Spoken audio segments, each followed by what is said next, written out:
नमस्कार, मैं हूं मंटू कुमार और आप देख रहे हैं खबर फास्ट का डिजिटल प्लेटफॉर्म।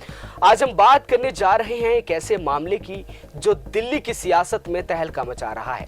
प्रवर्तन निदेशालय यानी कि ईडी ने हाल ही में आपके बड़े नेता सौरभ भारद्वाज के घर पर छापेमारी की। जी हां, वही सौरभ भारद्वाज जो दिल्ली के पूर्व स्वास्थ्य मंत्री रह चुके हैं और आपके फायर ब्रांड प्रवक्ता हैं। लेकिन सवाल यह है कि क्या सौरभ भारद्वाज का हाल भी अरविंद केजरीवाल और मनीष सिसोदिया जैसा होने वाला है? आखिर ईडी ने क्यों लिया इतना बड़ा एक्शन और क्या है वो कांड जिसने आपको फिर से कटघरे में खड़ा कर दिया है? 26 अगस्त 2025 को ईडी ने दिल्ली एनसीआर में 13 जगहों पर छापेमारी की, जिसमें सौरभ भारद्वाज का घर भी शामिल था। ये छापेमारी दिल्ली हॉस्पिटल निर्माण घोटाले से जुड़ी मनी लॉन्ड्रिंग केस के तहत की गई। इस केस में सौरभ भारद्वाज के साथ साथ पूर्व स्वास्थ्य मंत्री सत्येंद्र जैन का नाम भी सामने आया है। लेकिन ये घोटाला आखिर है क्या?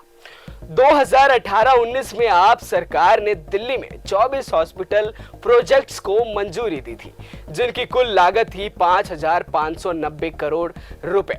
इनमें 11 नए हॉस्पिटल बनाने और 13 मौजूदा हॉस्पिटलों को अपग्रेड करने की योजना थी। ये एक बड़ा प्रोजेक्ट था, 1125 करोड़ रुपए का आईसीयू हॉस्पिटल प्रोजेक्ट, जिसके तहत 7 प्री इंजीनियर्ड हॉस्पिटल में 6,800 बेड्स तैयार होने थे। लेकिन ईडी का आरोप है कि इन प्रोजेक्ट्स में भारी गड़बड़ियां हुई, जैसे प्रोजेक्ट्स में जानबूझकर देरी की गई, लागत को अनावश्यक रूप से बढ़ाया गया, सरकारी खजाने को नुकसान पहुंचाने के लिए ठेकेदारों के साथ साठगांठ की गई, सैकड़ों करोड़ रुपए की लागत बढ़ोतरी का कोई हिसाब नहीं। इन अस्पतालों में काम ना के बराबर हुआ, खासकर आईसीयू प्रोजेक्ट्स जो कोविड-19 के दौरान दिल्ली की स्वास्थ्य व्यवस्था को मजबूत करने के लिए था, आज तक आधा अधूरा है। ईडी का आरोप है कि इसमें पब्लिक फंड्स का दुरुपयोग और मनी लॉन्ड्रिंग हुई। सौरभ भारद्वाज उस समय दिल्ली के स्वास्थ्य, शहरी विकास और जल मंत्री थे। ईडी का आरोप है कि उन्होंने और सत्येंद्र जैन ने प्रोजेक्ट्स के बजट में हेरफेर किया और ठेकेदारों के साथ मिलकर फंड्स का गलत इस्तेमाल किया। इस केस की शुरुआत तब हुई जब तत्कालीन विपक्षी नेता विजेंद्र गुप्ता ने अगस्त 2024 में शिकायत दर्ज की थी। लेकिन आपका कहना है कि ये सारी कार्रवाइयां राजनीति से प्रेरित हैं।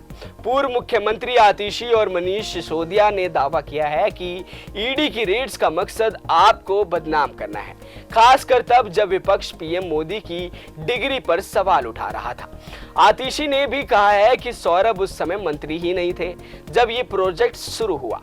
अब बात करते हैं अरविंद केजरीवाल और मनीष सिसोदिया की। ये दोनों पहले ही दिल्ली शराब नीति घोटाले में ईडी की रडार पर हैं। जनवरी 2025 में गृह मंत्रालय ने ईडी को केजरीवाल और सिसोदिया के खिलाफ मनी लॉन्ड्रिंग केस में मुकदमा चलाने की मंजूरी दी थी। ईडी का दावा है कि शराब नीति में 100 करोड़ रुपए की रिश्वत ली गई, जिसमें से 45 करोड़ रुपए आपकी गोवा चुनाव कैंपेन में इस्तेमाल हुए। केजरीवाल को मार्च 2024 में गिरफ्तार किया गया था, लेकिन दोनों नेता अब जमानत पर बाहर हैं। आपका कहना है कि ये मामला फर्जी है और बीजेपी आपकी बढ़ती लोकप्रियता से डरकर ईडी का दुरुपयोग कर रही है। फिलहाल ईडी की जांच जारी है और आधिकारिक तौर पर किसी नतीजे का ऐलान नहीं हुआ है, लेकिन इस पूरे घटनाक्रम ने दिल्ली की सियासत में हलचल मचा दी है। आपको क्या लगता है, क्या सौरभ भारद्वाज भी जेल की राह पर चल पड़े हैं या फिर ये सिर्फ राजनीति से प्रेरित कार्रवाई है? अपनी राय हमें कमेंट बॉक्स में जरूर बताएं। अभी के लिए बस इतना ही। देश और दुनिया की तमाम खबरों के लिए देखते रहें खबर फास्ट का डिजिटल प्लेटफॉर्म। नमस्कार।